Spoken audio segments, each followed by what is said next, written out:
হে আসসালামু আলাইকুম বন্ধুরা, কেমন আছেন সবাই? আশা করি সবাই ভালো আছেন।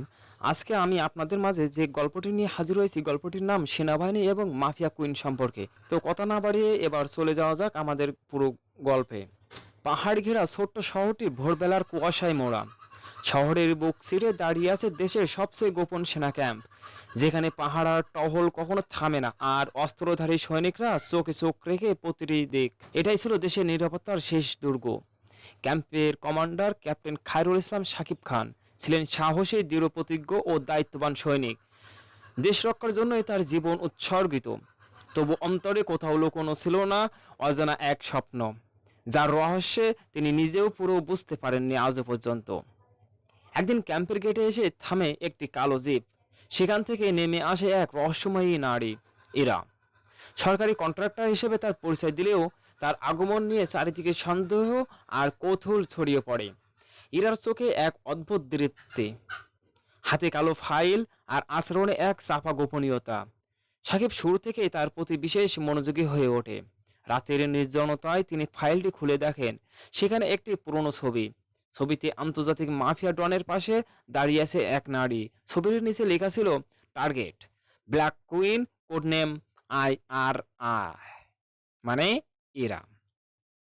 সাকিব স্তব্ধ হয়ে যায়। সে বুঝতে পারে ইরা শুধুই কন্ট্রাক্টর নয়, সে একসময় ছিল মাফিয়া সাম্রাজ্যের রাজকন্যা। ক্যাম্পে শোরগোল ছড়িয়ে পড়ে, যুদ্ধের পূর্বাভাস যেন চারিদিকে ঘনীভূত।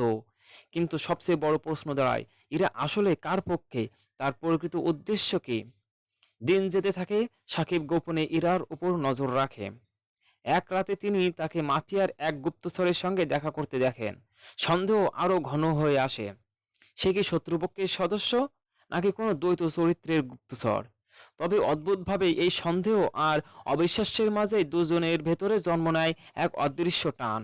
ক্যাম্পের প্রকল্প পরিদর্শনের সময় সাকিব প্রশ্ন করে, এই কাজ এত গুরুত্বপূর্ণ কেন? ইরা শান্ত গলায় উত্তর দেয়, এটি আমাদের দেশের নিরাপত্তার ভবিষ্যৎ। কিন্তু তার চোখের গভীরে লুকানো ছায়া সাকিবের সন্দেহ দূর করতে পারে না।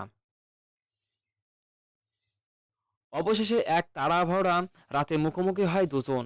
ইরা হঠাৎ বলে ওঠে, তুমি কি আমার সত্য শুনতে চাও? সাকিব নীরবে তাকিয়ে থাকে তার চোখে।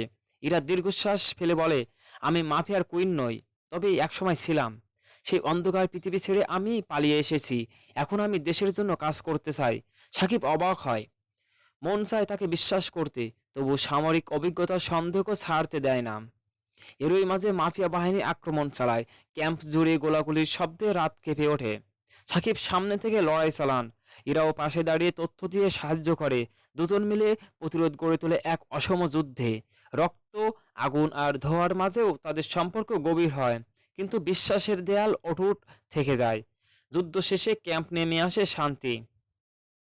কিন্তু সাকিব আর ইরার মনে রয়ে যায় চিরন্তন এক প্রশ্ন, তারা কি একে অপরকে সত্যি বিশ্বাস করতে পারবে, নাকি এই সম্পর্ক চিরকালই রহস্যে ঢাকা থাকবে? বন্ধুরা, ভিডিওটি যদি ভালো লেগে থাকে তাহলে অবশ্যই সাবস্ক্রাইব করতে ভুলবে না।